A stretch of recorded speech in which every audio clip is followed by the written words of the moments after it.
Hello everyone. So আজকে দেখতেছি explainable AI. তো আমি উপর করে মানে বলে দেওয়ার চেষ্টা করবো এক্সপ্লেনেবল এআইটা কী বেসিক্যালি। তো একটা সিম্পল একটা প্রজেক্ট রেডি করছি সেজন্য। তো বেসিক্যালি এটা হচ্ছে আমরা লোন প্রেডিক্ট করব মেশিন লার্নিং মডেল ইউজ করে। তারপরে যেটা লোন প্রেডিক্ট হবে সেটা আমরা এক্সপ্লেনেবল এআই এর মাধ্যমে বোঝার চেষ্টা করবো যে অ্যাকচুয়ালি কোন কোন ফিচারের বেসিসে আমাদের লোনটা প্রেডিক্ট হয়েছে। তো আমাদের এই ডাটা সেটটা আছে কেগুলো, আমি সবগুলো লিঙ্ক টিঙ্ক দিয়ে দিব, আমার এটাও দিয়ে দিব, কোডটাও দিয়ে দিব, তো প্র্যাকটিস করতে পারবেন। তো এখানে ডাটা সেট হচ্ছে এটা। ডাটা সেটটা যদি দেখাই আমি, এটা এই এটা পুরোটা, হ্যাঁ, সিএসভি ফাইল এটা। তো এখানে আমার loan ID, gender, merit, dependence এরকম করে আমার কয়টা, একটা দুইটা তিনটা চারটা পাঁচটা ছয়টা সাতটা আটটা নয়টা 10টা 11টা 12টা 13টা আমার কলাম আছে। এর মধ্যে লাস্টের কলাম যেটা আছে লোন স্ট্যাটাস, সেটা আমরা বেসিক্যালি ডিটারমাইন করব। তো আমার বেসিক্যালি প্রথম 12টা কলাম কি আমি মেশিন লার্নিং মডেলের মধ্যে ফেলাতে হবে। তারপরে চেক করতে হবে যে লোনের স্ট্যাটাস কি ইয়েস হওয়ার চান্স বেশি নাকি নো হওয়ার চান্স বেশি। তো বেসিক্যালি প্রথম 12টা কলাম নিয়ে আমি আমার কাজ করতে হবে। তো দেখা যাক, এখানে শুরুতে আমি সব কোডের মধ্যে কি করছি, ফার্স্টে ইম্পোর্ট করছি লাইব্রেরিগুলো যেগুলো দরকার ছিল, দেন প্রথম পাঁচটা জাস্ট এমনি প্রিন্ট করাইছি। এগুলো এত ইম্পর্টেন্ট না, এগুলো নর্মাল যেরকম করি আর কি। তারপরে নর্মালাইজ করছি ডাটা এখানে। দেন লেভেল এনকোডিং করছি। লেভেল এনকোডিং বলতে আমরা এখানে, আমরা তো ওই এডুকেশনে যেমন আমার গ্র্যাজুয়েট আছে, আমি তো গ্র্যাজুয়েট নিয়ে কাজ করতে পারবো না, এটাকে আমার আইদার জিরোতে কনভার্ট করতে হবে আর ওয়ানে কনভার্ট করতে হবে, অথবা কোনো নিউমেরিক্যাল ভ্যালুতে কনভার্ট করতে হবে কাজ করার জন্য। সেমভাবে জেন্ডারকেও আমরা 0 1 কোনো একটা ভ্যালুতে নিয়ে যাব। মেল থাকলে ফর এক্সাম্পল 0তে নিয়ে যাব, আর ফিমেল থাকলে 1-এ নিয়ে যাব, সেই জন্য এই লেভেল এনকোডার ইউজ করছি। আম, তারপর এখানে ডিপেন্ডেন্টস, এগুলো যেহেতু অলরেডি নিউমেরিক্যাল ভ্যালুতে আছে, এগুলো আমার চেঞ্জ না করলেও হবে। তো যেগুলোতে আমার স্ট্রিং আকারে আছে সেগুলোকে আমি জাস্ট নিউমেরিক্যাল ভ্যালুতে কনভার্ট করার জন্য লেভেল এনকোডিং করছি। দেন নেক্সট কাজ হচ্ছে আমার এক্স আর ওয়াই, যেটা আমি অ্যারেটা বানালাম। তো এখানে DF dot drop loan status, তো আমি লোন স্ট্যাটাসটা বাদ দিয়ে দিলাম আমার, কারণ লোন স্ট্যাটাসটা আমি প্রেডিক্ট করব আমার বাকি ফিচার যেগুলো আছে, কলাম যেগুলো আছে ওগুলোর বেসিসে।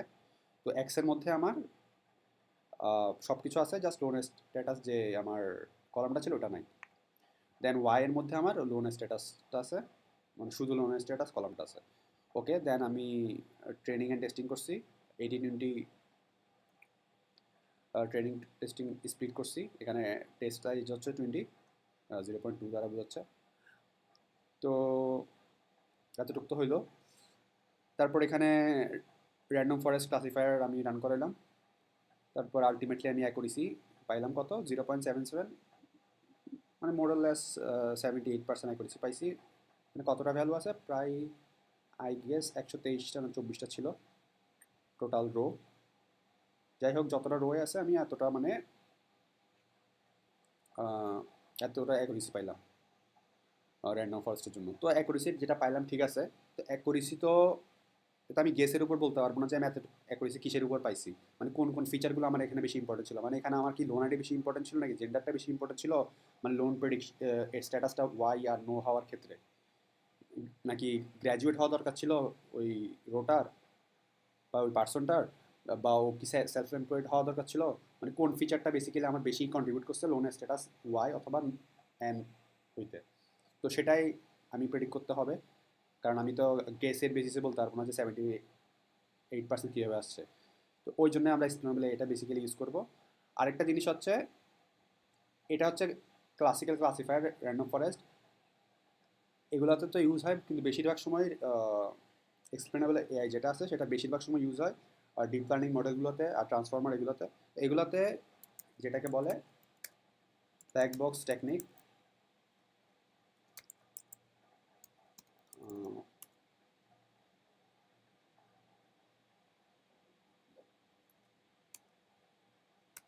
সেটাকে বলে ব্ল্যাক বক্স মডেল। তো basically black box model, deep learning model আর ট্রান্সফর্মার মডেলগুলো বেশিরভাগ সময় ব্ল্যাক বক্স হয়। তো তো ব্ল্যাক বক্স বলতে বোঝাচ্ছে যে সিস্টেম সিস্টেম যেটা হচ্ছে যে রিভিলিং ইটস ইন্টারনাল এর complex hidden workings of the user, মানে আমার ভিতরে কোন কোন ফিচারগুলোতে বেস করে আমার বেসিক্যালি অ্যাকুরেসিটা হয়েছে ওটা মোরাললেস বলা থাকে না। তো সেই জন্যই আমরা ওটা প্রেডিক্ট করে নিই এক্সপ্লেনেবল এআই দ্বারা আমরা বোঝার চেষ্টা করি যে আচ্ছা এই ফিচার দ্বারা আমার আউটপুটটা প্রভাবিত হয়েছে। তো এইসব ক্ষেত্রে বেশি ইউজ হয়। তো আমাদেরটা এটা এক্সাম্পলের জন্য আমরা র্যান্ডম ফরেস্ট ইউজ করলাম। তো এখন দেখি কোন ফিচারগুলো সবচেয়ে ইম্পর্টেন্ট ছিল। তো এখানে অনেক ধরনের টেকনিক আছে ইউজ করার জন্য। বিশেষ তো আমরা এখন করতেছি টেবুলার ডাটা, মানে টেবল আকারে আছে ডাটাগুলো। সো এই ক্ষেত্রে আমরা সাপ এআই ইউজ করছি, আমরা এই টেকনিকটা ইউজ করছি। তো এটা হচ্ছে শেপলি অ্যাডিটিভ এক্সপ্লেনেশনস। তো আমরা এটা ইউজ করছি এই আমাদের যেহেতু টেবুলার ডাটা আছে সেজন্য। তারপর এখানে আরেকটা ইউজ করছি সেটা হচ্ছে যে লাইন। তো লাইন এটাও ইউজ হয়, তো আমরা এটা ইউজ করছি। তো দুটার মধ্যে কিছু পার্থক্য আছে। প্রথমে সাপটা দেখি। সাপটার মধ্যে ফার্স্টে এখানে এই প্লটটাকে বলে যে বিসওয়ার্ম প্লট, এটা বিসওয়ার্ম প্লট। আর এই প্লটটাকে বলে যে ওয়াটারফল প্লট। তো এখানে বিসওয়ার্ম প্লটটা কি, মানে একটা আমাকে আমার যে আমি অ্যাকুরেসিটা পাইলাম সেটার আমি এখন কোডের মাধ্যমে জাস্ট এখন একটা প্লট ড্র করলাম বোঝার জন্য যে আমার অ্যাকুরেসিটা এতটা 78% কীভাবে আসছে, মানে 77.2 কীভাবে আসছে আর কি। সো এখানে নীলগুলো দ্বারা বোঝাচ্ছে এগুলো কম ইম্প্যাক্টফুল ফিচার। এখানে আমার 123টা ফিচার আছে, তো 123টা ফিচার আছে, তো 123টা রো আছে আর 12টা করে কলাম আছে। 123টা রো আর 12টা করে কলাম আছে, এই লোন স্ট্যাটাস বাদে 12টা কলাম আছে। তো এখানে ডট ডট ডট এগুলো দ্বারা অনেকগুলো ফিচার মানে আমার এখানে পড়ে গেছে, ঠিক আছে। এগুলো মানে আমার লেস ইম্পর্টেন্ট, আর যেগুলো লাল সেগুলো হচ্ছে বেশি ইম্পর্টেন্ট, মানে এটা হাই বোঝাচ্ছে। তো এখানে লালগুলো দ্বারা বোঝাচ্ছে বেশি হাই ইম্পর্টেন্স। আর এখানে পুরাটার মধ্যে পুরা যতগুলো আমার এখানে প্যারামিটার দ্বারা দেখাইছি আমি, এখানের মধ্যে লালটা এখানে সবচেয়ে বেশি বেশি দেখাচ্ছে আর সব থেকে বেশি আগায় আছে। হ্যাঁ, তো বোঝা যাচ্ছে ক্রেডিট হিস্টোরি আমার সবচেয়ে বেশি ইম্পর্টেন্ট এই পার্টিকুলার প্রেডিকশনে। যার ক্রেডিট হিস্ট্রি ভালো হবে তাকে আমি লোন দিব। তো এই ক্ষেত্রে ক্রেডিট হিস্টোরি মানে বেশি হাই ইম্পর্টেন্স। তো এগুলার নীলে কেন গেছে এই অনেকগুলা অনেকগুলো নীলে গেছে কারণ হয়তো বা অনেকজনের ক্রেডিট হিস্ট্রি খারাপ সেজন্য ওটাও নীলে গেছে, মানে ওর লোন পাওয়ার পসিবিলিটি কম। আর যাদের ক্রেডিট হিস্ট্রি ভালো ও লোন পাওয়ার পসিবিলিটি বেশি তাদেরটা একদম পুরো হাই চলে গেছে, তো লাল হয়ে গেছে। তো এটা মানে অনেক সবচেয়ে মেজর ফিচার। দেন প্রপার্টি এরিয়া, প্রপার্টি একটা মেজর ফিচার এখানে কাজ করে। তো এটা মাঝামাঝি একটা জায়গায় কি অর্ধেক আছে অর্ধেক নাই এরকম কিছু একটা মধ্যে আছে। তারপর লোন অ্যামাউন্ট আছে,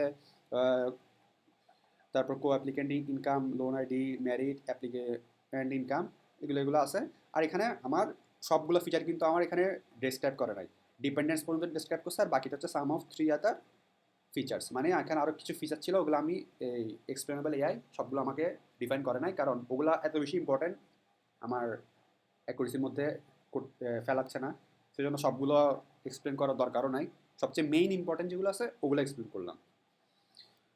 তো এখানে যেহেতু দেখতে পারতেছি এখানে ক্রেডিট হিস্ট্রির পরে যেগুলো আছে এগুলো আস্তে আস্তে নিচে নামতে নামতে সবগুলো আস্তে আস্তে সমান সমান সমান, একদিকে রেড আর একদিকে ব্লু এরকম এরকম করে যাচ্ছে। তো এগুলার ইম্প্যাক্ট কমতেছে, মানে সমান সমান পড়তেছে। আচ্ছা, তো এখানে তারপর সেকেন্ডটা হচ্ছে ওয়াটারফল প্লট যেটা বলছিলাম সেটা। তো ওয়াটারফল, আচ্ছা এখানে আরেকটা জিনিস বলি, এটা হচ্ছে পুরা 123টা রোড যেগুলো আছে আমার পুরা সবগুলোর জন্য। আর সেকেন্ড যেটা আছে সেটা শুধু একটা সিঙ্গেল রোয়ের জন্য, মানে আমি একটা সিঙ্গেল রো নিয়ে এখন কাজ করব। সিঙ্গেল রোয়ের প্রেডিকশনটা কীভাবে হয়েছে ওইটা আমি ওয়াটারফল প্লটটা দিয়ে বোঝার চেষ্টা করব। আর লাইমটা একটু ছোট করে বলি, লাইমের মধ্যে মেইনলি লোকাল এক্সপ্লেনেশনটা হয়। লোকাল এক্সপ্লেনেশন বলতে বোঝা হচ্ছে যে সিঙ্গেল যে রোটা বললাম সিঙ্গেল রোয়ের প্রেডিকশনটা বুঝতে হেল্প করে, তো সেই জন্য লাইমের ইউজ হয়। তো শার্পের যেহেতু দুইটাই ইউজ হয়, আমরা এখন ফার্স্টে গ্লোবালটা দেখলাম। গ্লোবালটা বলতে সবগুলোর ডাটা সেটের প্রেডিকশনটা কীভাবে হয়েছে দেখলাম। দেন একটা লোকালের প্রেডিকশন কেমন হলো। লোকালটা যদি দেখি, এখানেও এই লাল দ্বারা বোঝাচ্ছে +0.09, মানে এখানে সবচেয়ে হাইয়েস্ট হচ্ছে যে ক্রেডিট হিস্ট্রি বেশি ইম্পর্টেন্স রাখতেছে। দেন লোন অ্যামাউন্ট অনেক ইম্পর্টেন্স রাখতেছে। তারপর ডিপেন্ডেন্সও এখানে -4, মানে ডিপেন্ডেন্স যতগুলো এখানে আছে আমার এখানে নেগেটিভের দিকে যাচ্ছে, মানে ওভারঅল সেজন্য এটা আমার নেগেটিভের দিকে টানতেছে। মানে ও ডিপেন্ডেন্সের উপর হিসাব করে মানে বলতে চাচ্ছে আমার মডেলটা ওকে লোন দেওয়া উচিত না। তবে সেমভাবে বাকিগুলো এখানে আছে। আচ্ছা, এখানে একটা অনেক মেজর একটা প্রবলেম আছে কোডটার মধ্যে। সেটা হচ্ছে এখানে আমি দেখতে পাচ্ছি এখানে লোন আইডি একটা দিল। তো লোন আইডির এখানে -0.3%, এটা মানে প্রভাবিত করতেছে। আবার এখানেও লোন আইডি এখানে প্রভাবিত করতেছে। হ্যাঁ, এখানে নীল লাল কালার আছে, মানে লোন আইডি এখানে প্রভাবিত করতেছে। তো এটা আমি ইচ্ছা করে রাখছি বোঝার জন্য যে এখানে আমার অনেকগুলো ভ্যালু আছে, 12টা ভ্যালু আছে, যেগুলোর উপর বেসিস করে আমি আমার প্রেডিকশনটা চালাচ্ছি। তো এখানে লোন আইডি যেটা আছে, লোন আইডিটা আমার সিগনিফিকেন্ট না। কারণ লোন আইডি দেখে তো আমি তাকে জাজ করবো না যে তাকে আমি লোন দিব কি দিব না। তো এটা আমার প্রেডিকশনের মধ্যে রাখা উচিত ছিল না। তো এটা আমি বোঝার জন্য রাখছি যে আমার সবগুলো রাখার দরকার নাই আমার প্রেডিকশনের ক্ষেত্রে। তো এটা আমার আগে থেকে বাদ দিয়ে দেওয়া উচিত ছিল, তাহলে হয়তো আমার প্রেডিকশন হালকা একটু চেঞ্জ হইতো। আর বাকিগুলো আমার ইম্পর্টেন্ট আছে, লাইক জেন্ডার ইম্পর্টেন্স থাকতে পারে, মেরিট মেরিট থাকলে না, মেরিট না থাকলে অনেক সময় অনেকে লোন দিতে একটু উপর নিচু করতে পারে, তো বলা যায় না। তারপরে আরও অনেক কিছু আছে এখানে যেগুলা আমার মনে মতে সবগুলোই এখানে ইম্পর্টেন্ট আছে। তো এখানে লোন আইডি যেটা আছে সেটা হচ্ছে যে মানে ইউজলেস একটা ফিচার, যেটার বেসিসে কাউকে লোন দেওয়া উচিত না। তো আমার লোন আইডি এখানে যখন আমি df.drop লোন স্ট্যাটাস করছি, তখন আমার লোন স্ট্যাটাসের সাথে সাথে মানে এটা যখন বাদ দিয়েছিলাম লোনের স্ট্যাটাস, এটার সাথে আমার লোন আইডিটাও বাদ দিয়ে দেওয়া উচিত ছিল। যাই হোক, দেন এটা হলো ওয়াটারফল প্লট শার্পের জন্য। তো এখানে দেখতে পাচ্ছি f(x) 0.78, মানে 78% আমার অ্যাকুরেসি আসতেছে। আর এখানেও সিমিলারভাবে অ্যাকুরেসিগুলো আসছে। দেন লাস্ট হচ্ছে লাইম। তো লাইমের ফুল ফর্ম হচ্ছে লোকাল ইন্টারপ্রেটেবল মডেল অ্যাগনস্টিক এক্সপ্লেনেশন। মানে লোকাল যেগুলো আমার, মানে লোকাল বলতে আমি যেটা রোয়ের কথা বলছিলাম সেটা ইন্ডিভিজুয়াল রোয়ের জন্য আমার অ্যাকুরেসিটা দেখাবে। তো এখানে আমি কোড লিখলাম একটা ইন্ডিভিজুয়াল রোয়ের জন্য i=5, মানে হচ্ছে আমার এক্স এক্স টেস্ট যেটা আছে আমার, বেসিক্যালি এক্স টেস্ট যেটা আছে এটার মধ্যে 6 নাম্বার যেটা রো আছে সেটার উপর আমি প্রেডিকশনটা চালাচ্ছি। এক্স টেস্টের মধ্যে 6 নাম্বারটা। তো 6 নাম্বার কেন? কারণ এটা i=5। তো যেহেতু 0 ইন্ডেক্স থেকে শুরু হয় প্রোগ্রামে প্রোগ্রামে তো আমার 6 নাম্বার ইন্ডেক্সটা বেসিক্যালি i=5 বোঝাচ্ছে। তো 6 নাম্বার ইন্ডেক্সটা এক্স টেস্টের 6 নাম্বার ইন্ডেক্সটাতে উপর আমি লাইমের এটা চালাচ্ছি। তো লাইমের এটা চালানোর পরে আমি বুঝলাম, আচ্ছা ভ্যালুটা হচ্ছে এটা 6 নাম্বার ইন্ডেক্সে। তো এই ভ্যালুটার উপর আমি লাইমেটা যখন চালাইলাম তখন লোন অ্যাপ্রুভ না হওয়ার চান্স হচ্ছে 0.22, আর লোন অ্যাপ্রুভ হওয়ার চান্স হচ্ছে 0.78। তো এটা কীভাবে আসছে? ক্রেডিট হিস্টোরি কন্ট্রিবিউট করছে অনেক, অ্যাপ্লিকেন্ট ইনকামও কন্ট্রিবিউট করছে, ম্যারিডও কন্ট্রিবিউট করছে, আবার লোন নট অ্যাপ্রুভের ক্ষেত্রে কে কে কন্ট্রিবিউট করছে? Loan accountant, loan amount, education, এগুলো কন্ট্রিবিউট করছে। তো এগুলাই বুঝাচ্ছে এখানে কমলা কালারগুলো দ্বারা বোঝাচ্ছে আমার মানে লোন অ্যাপ্রুভের দিকে নিয়ে যাচ্ছে, আর নীলগুলো দ্বারা বোঝাচ্ছে আমার লোন ডিসঅ্যাপ্রুভের দিকে নিয়ে যাচ্ছে। তো এগুলো হচ্ছে আমার লাইমের এক্সপ্লেনেশন। তো এখানেও সিমিলার, আমি যেহেতু এক্স টেস্টে ওইখানে আমি লোন আইডিটা যেহেতু বাদ দিই নাই, লোন আইডি দেখা যাচ্ছে এখানেও হালকা কন্ট্রিবিউট করতেছে। তো লোন আইডি আমাদের অবশ্যই বাদ দিতে হবে। তো লোন আইডি যাতে কন্ট্রিবিউট না করে আমার মেইন এক্সপ্লেনেশনে। তো এটাই ছিল এক্সপ্লেনেশন।